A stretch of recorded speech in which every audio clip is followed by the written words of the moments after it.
আসসালামু আলাইকুম। আমি এখন বানাচ্ছি দারুণ মজার একটা বিফের আইটেম, বিশেষ করে কোরবানির জন্য। কারণ কোরবানির থেকে বড় বড় মাংসের টাকা পাওয়া যায়, সেগুলো দিয়ে এটা রান্না করা সবচেয়ে ভালো। একদম প্রায় মশলা ছাড়া। রান্নাটা যেমন সহজ, কিন্তু খাইতে যে কি অসাধারণ, একবার বানালেই বুঝবেন। তার সাথে থেকে শুরু করা যাক। আমি এখানে 1 কেজি গরুর মাংস বড় বড় সাইজ করে কেটে ভালো মতো ধুয়ে নিচ্ছি। আমার একটা দোকান থেকে কেনা মাংস, সেই জন্য একটু হাড্ডি আছে। কোরবানির মাংস নিয়ে চেষ্টা করবেন হাড্ডি ছাড়াটা নিতে, একটু বড় বড় করে কেটে। এর মধ্যে আমি দিচ্ছি 3টা এলাচ, আমি একটু গুঁড়া করে নিছি, দারচিনি কয়েক টুকরা, তেজপাতা 3টা, 4-5 টুকরা দারচিনি, তেজপাতা আর 3টা এলাচ। 1 কেজি মাংসের সাথে 1 কেজি পেঁয়াজ একটু বড় বড় মোটা মোটা করে কেটে নিচ্ছি। যতখানি মাংস ততখানি পেঁয়াজ। বুড়া আঙ্গুলের সমান এক টুকরা আদা আমি কুচি কুচি করে কেটে একটু ছেঁচে নিচ্ছি। ধরেন 2 টেবিল চামচের মতো হবে, 2 টেবিল চামচের মতোই হবেই। স্বাদ মতো লবণ। আর আমি আধা কাপের মতো তেল দিব, কারণ আমার মাংসটা বেশ পরিমাণ চর্বি আছে, চর্বি থেকে অনেকখানি তেল বের হবে, তো আধা কাপের মতো তেল দিলেই হয়ে যাবে।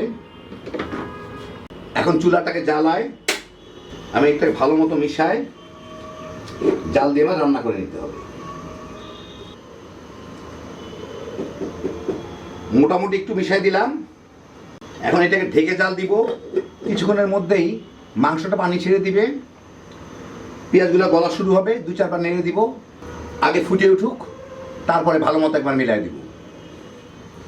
5-6 মিনিট জাল দিলেই দেখা যাচ্ছে মাংসটা নিচে থেকে কিন্তু এই যে পানি ছেড়ে ফুটে উঠছে, দেখেন।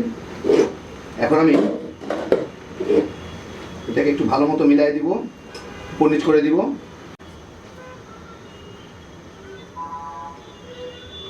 পেঁয়াজটা আর একটু নরম হয়ে গেলেই আর কিছু করা লাগবে না, অল্প জালে রেখে দিলেই হয়ে যাবে।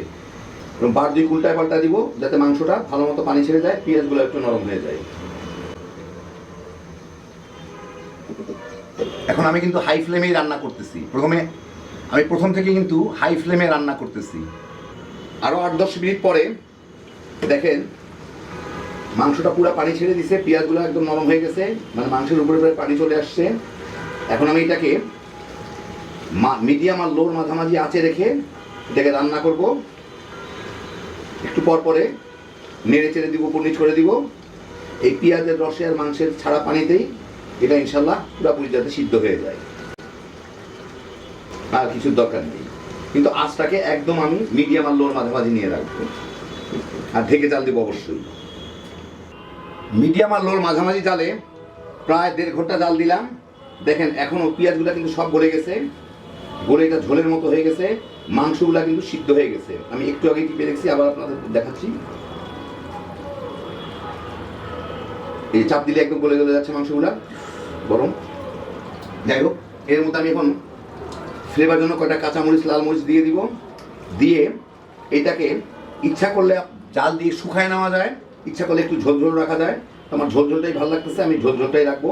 এই মিনিট খানেক একটু জাল দিব। এখন চুলার জালটা একটু বাড়ায় দেই, বাড়ায় সামান্য একটু ভুনে নিই। মানে ঝোল ঝোলটা রাখলে রুটি পরোটা কিংবা যে কোনো কিছুর সাথে খাইতে খুব মজা লাগে আর কি। খালি কাঁচামরিচের ফ্লেভারটা চলে আসলেই আমার হয়ে যাবে। আর কেউ চাইলে একদম শুকায় বোনা বোনা করে নিতে পারেন, কোনো অসুবিধা নেই, যার যার রুচি। যেহেতু মাংস গলে গেছে, পেঁয়াজগুলো গলে গেছে, আর কোনো কিছুর দরকার নেই। মিনিট 2-3 জাল দিলাম, বেশ সুন্দর ভুনা ভুনা হয়ে গেছে।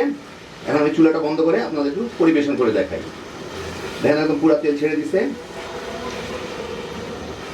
দারুণ একটা ফ্লেভার, খাইতে দারুণ মজা। তো এই দেখেন হয়ে গেল আমার প্রায় মশলা ছাড়া পেঁয়াজ দিয়ে রান্না মাংস। কি যে মজা এটা খাইতে, একবার বানান তারপরেই বুঝতে পারবেন। রুটি পরোটা বলেন কিংবা ভাত পোলাওয়ের সাথে তামা তামা করে খাওয়া ফেলতে পারবেন। এর সাথে যে গ্রেভিটা অল্প একটু থাকে পেঁয়াজের, যেটা একদম আঙ্গুল চেটে খাবার মতো। বাচ্চা বড় সবাই পছন্দ করবেন, একদম ভেজাল ছাড়া হ্যাপি জোশের একটা আইটেম।